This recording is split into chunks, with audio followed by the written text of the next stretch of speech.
Of India 24 सितंबर के बाद जब पहली बार एमएचए में एपेक्स और केडीए की मीटिंग हुई और वहां इन्होंने कहा कि आपके दो बड़े मुद्दे पे स्टेटहुड और 6 शेड्यूल पे आप ड्राफ्ट बना के पेश कर लें। 3 दिन के बाद हम मीटिंग बुलाएंगे।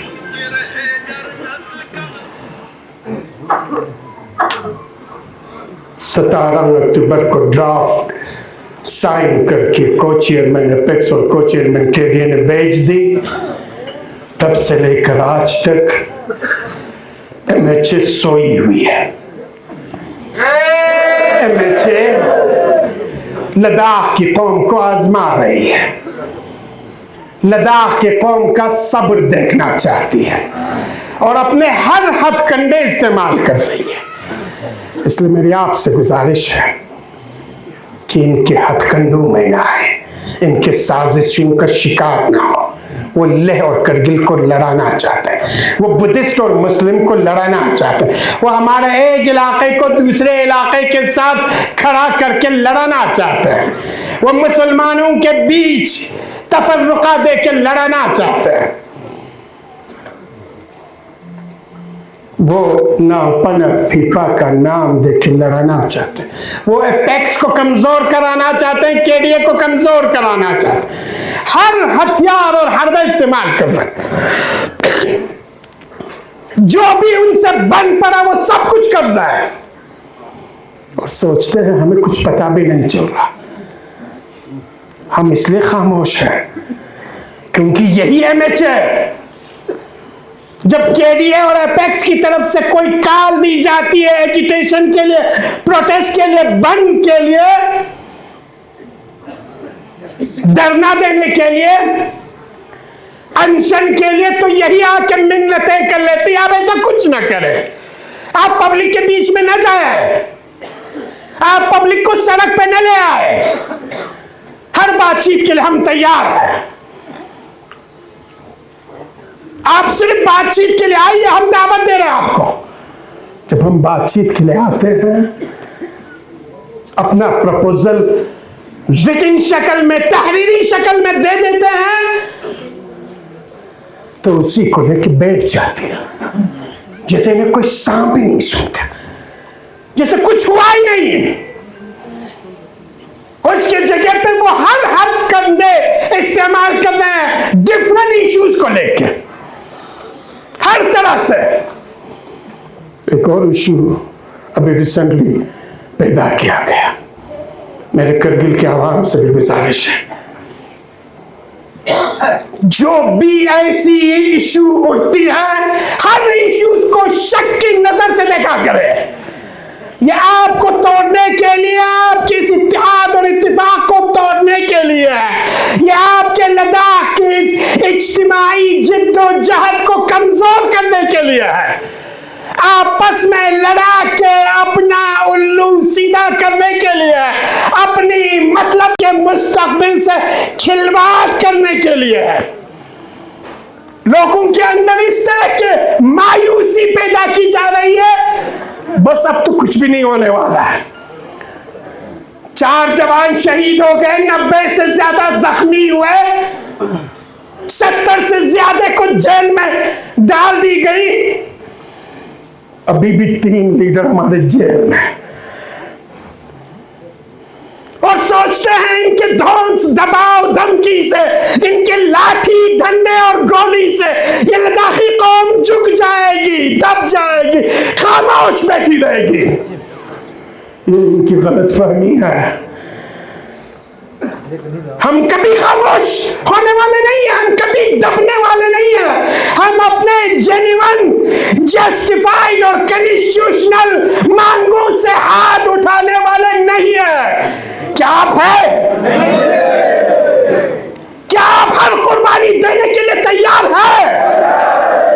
तो आगाह रहे, होशियार रहे। अभी एक नया हरबा खेल रहे हैं एपेक्स के बीच में, एक नया हरबा खेल रहे हैं केडीए के बीच में। एक नया हरबा भी कुछ दिनों पहले खलसी में खेला गया। जो वाकया खलसी में हुआ, उस वाकये की हम किसी भी कीमत पे हिमायत नहीं कर सकते, याद रखें। और जिसने भी ये फाइल अंजाम दी, उसे कानूनी कार्रवाई से भुगतना पड़ेगा। हमारी कौम इन घिनौनी चीजों से दबने वाली और इन साजिशों के शिकार होने वाली नहीं है। ये काम सोची समझी प्लान के तहत की जा रही है, नापा और थीपा को लड़ाने के लिए। हवा दे रहे हैं लव जिहाद का नाम बना के। हम इस वाक़े की मजम्मत करते हैं, और जिसने भी की उस नाबालिग के साथ हम कहते हैं कि कानूनी कार्रवाई हो।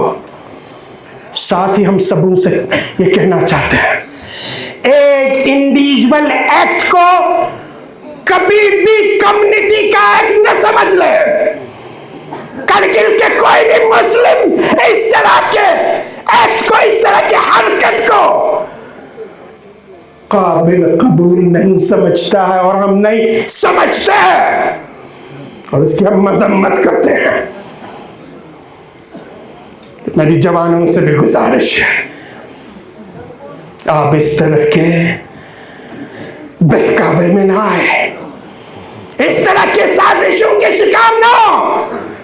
कभी जबान के नाम पे, कभी जिन्स के नाम पे, कभी सेक्स के नाम पे, कभी रीजन के नाम पे, कभी कल्चर के नाम पे, कभी किसी और नाम पे आपको एक दूसरे के खिलाफ लड़वाने की साजिशें की जा रही है। एपेक्स और के लिए खामोश नहीं बैठी है। हम इन हालात पे नजर रखे हुए हैं, किस वक्त कब कैसा कदम उठाना है वो हम आपको बताएंगे। और मुझे उम्मीद है जिस तरीके से पिछले 5 साल से आप लब्बैक कहते आ रहे, आज के बाद भी आप लब्बैक कहेंगे आप। आगे बढ़ो, हम तुम्हारे साथ हैं। आगे बढ़ो, हम तुम्हारे साथ हैं। एक चीज मेहरबानी आसर, एक चीज हमें मेचे को क्लियर कहना चाहते हैं, जब तक सोनम वांगचुक जी को और उनके साथ 70 हमारे अजीजों को मुख्तलिफ दफात के जरिए आपने काल कोठरियों में लगा के आज जमानत पर रिहा है, बगैर किसी कंडीशन के, शर्त के, जर्नल एमनेस्टी देके आप बाइज्जत बरी नहीं करते हैं। जब तक हमारे जख्मियों को कंपनसेट करके उनका इलाज नहीं करते हैं, जब तक हमारे उन शहीदों के खानदानों को इज्जत माफ तरीके से कंपनसेट नहीं करते हैं, लद्दाखी कौम खामोश बैठने वाली नहीं है। हमने आपको तहरीरन रिटन ड्राफ्ट बना के दी है, और यही लद्दाख का डिमांड है, स्टेट विदिन 6 शेड्यूल। ज्यादा इस कौम को आजमाना बंद कर दे। इस कौम के सब्र का पैमाना लबरेज होने से पहले, इससे पहले कि ये कौम अपने आप सड़क पे आए, इस बातचीत का सिलसिला शुरू करके जल्द अज जल्द इस कौम के जेन्युइन डिमांड को पूरा कर ले।